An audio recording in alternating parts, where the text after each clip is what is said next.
స్థిరమైనటువంటి హృదయము. సో ఈ స్థిరమైనటువంటి హృదయము క్రీస్తుని హత్తుకుంటుంది.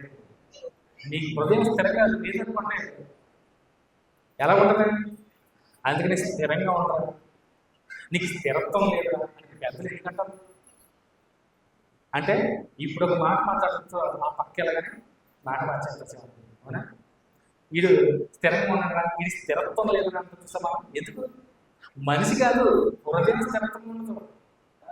మనం మనిషి చూసి అంటాం వీడి స్థిరంగా ఉన్నాడు, వీడికి స్థిరత్వం లేదా, వీడి మాట మీద నిలబడరా అని మనం ముఖం చూసి అంటాం. కానీ పైవాడు వల్ల కాదు ఆ స్థితి. లోపల స్థిరత్వం లేనటువంటి హృదయము. ఒకవేళ నీ హృదయం స్థిరంగా ఉంటే ప్రభువుని హత్తుకుంటుంది, క్రీస్తుని హత్తుకుంటుంది. ఆదిమ సంఘం కూడా ప్రభువుని హత్తుకుంటుంది, సంఘాన్ని ప్రేమించింది, ప్రభువుని ప్రేమించింది.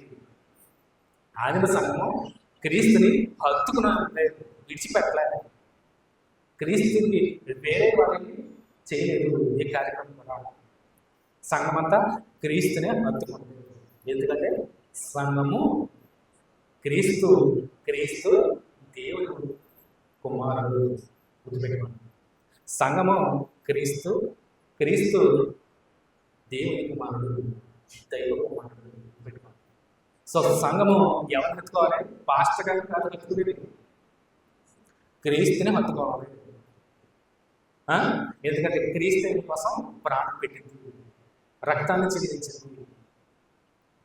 సో ఈరోజు విశ్వాసులందరూ, సంఘస్థులందరూ పాస్టర్ గారిని హత్తుకున్నారు. హత్తుకోవడం అంటే అభిమానిస్తున్నారు, ఫ్యాన్స్ అయిపోతున్నారు.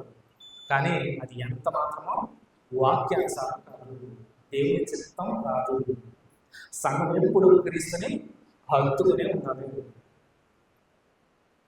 ఎందుకంటే విశ్వాసులుగా మీరందరూ కూడా క్రీస్తు అనే శరీరంలో అవయవాలు.